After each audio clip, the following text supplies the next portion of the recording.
Well, welcome back into Talking Fitchburg. Joining today is your City Administrator, Chad Brecklin, and it is not a council recap because we've already done that. This is your regular City Administrator update. Brecklin, you're dressing up really nice. You're making me look bad on this end. Oh, I knew I had a Fact TV appearance today on a couple of fronts, so I thought, why not wear a shirt and tie? Sure you did. Yeah, he's just showing me up, folks. We know that's happening. No, we'll get to some serious stuff. We will start with the referendum. Maybe that's why you're dressed up. Maybe we're heading out to do another presentation. We do have one this week, but not today. Not today. No. It's coming up. Where are we at in the referendum? I've been out at the sessions, the in-person session, the virtual sessions, but Right. How are things going, and what should people know as we continue this process? Yeah, well, we have two more public information sessions upcoming. One is the last in-person information session, and that will be Monday, October 21st at 6 p.m. at the Four Winds Farm located on Adams Road. And the last information session will be a virtual session, and that will be, I believe, on October 28th, also at 6 p.m. So those are the last two opportunities to at least learn more during a formal presentation and question and answer session.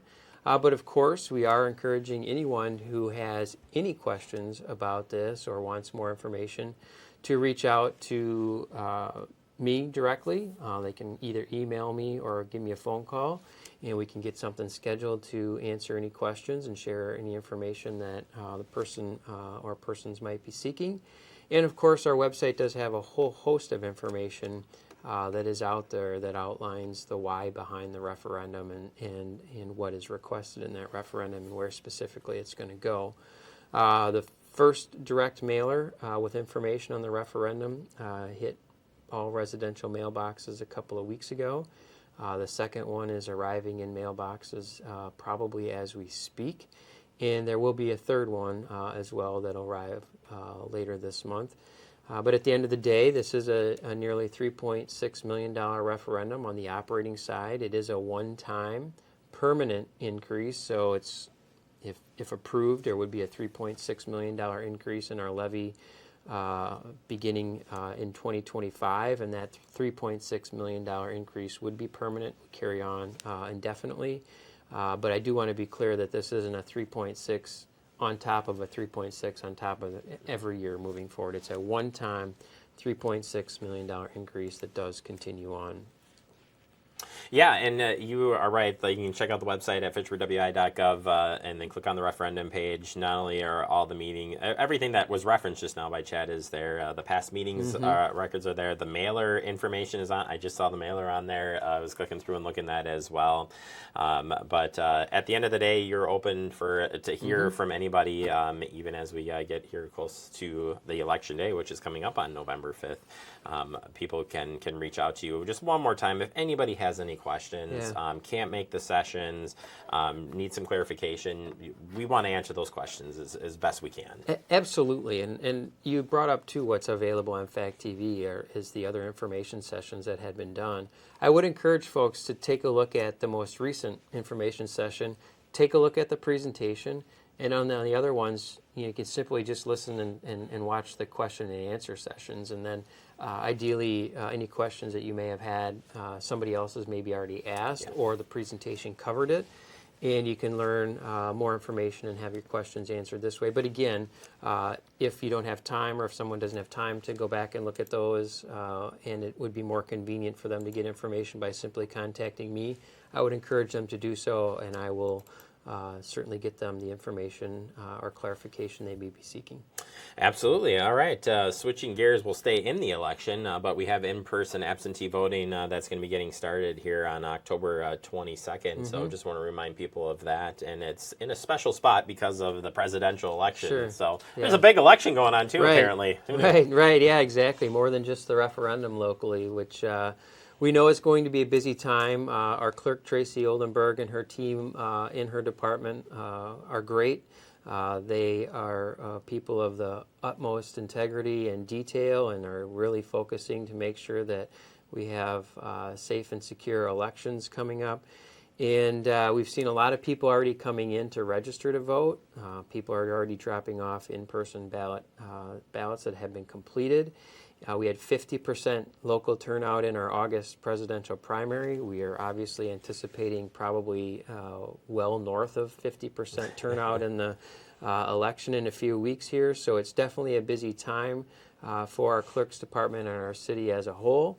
And in-person voting and in-person absentee voting begins October 22nd, and that runs for a 2-week period leading up to the November 5th general election. So folks can go to our website to see the hours in which you can come in and cast your absentee ballot in person. And that, as you mentioned, will be at the Fitchburg Room in the Community Center. So there'll be some signage available, or if you come into the City Hall and go to the clerk's reception area, they'll point you in the right direction so you know exactly where to go. But encourage everybody to get out and vote on November 5th and let our democracy work.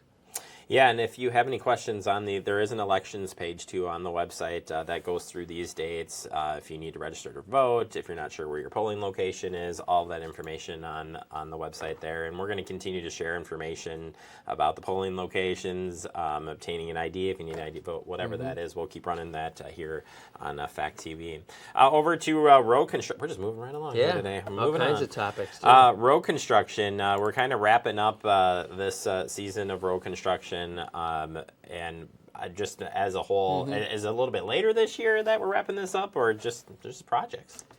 I wouldn't say it's a little later. We usually have till about the end of October before the weather gets too cold to do any sort of paving work. This project, what remains, got delayed a little bit. So we have Seminole Highway, Nesbitt Road, and Fitzroy Road.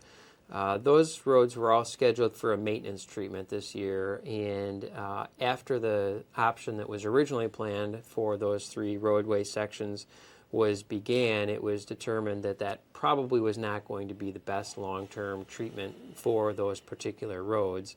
And ultimately, the decision was made to provide the best driving surface with a longer estimated lifespan would be to just pause the project and then go ahead and do a new resurfaced blacktop layer on top of what had already been ground over. So unfortunately, that has taken longer to put together and remobilize the crews that are going to do that work. And we recognize that it has been a bit of an inconvenience for those who drive those roads regularly. Clearly, the surface was in a condition that was a bit loud as you're driving on it. It might even vibrate your car in certain situations. So we do appreciate people's patience as they work their way through that. But I am pleased to report that work on those 3 roads is all taking place, weather permitting, this week. So ideally, by the end of this week, all 3 of those roads will be resurfaced. And if not this week, ideally no later than early next week as they wrap some things up. So again, understand the inconvenience that this has caused, and we appreciate everyone's understanding. Yeah, looking forward to having those projects wrapped up, and we'll share any updates as they come in. All right, that does it for our October one. It's crazy how fast this goes. Appreciate your time as always, and we'll look forward to having you back in November. Sounds great. Thank you. Thank you.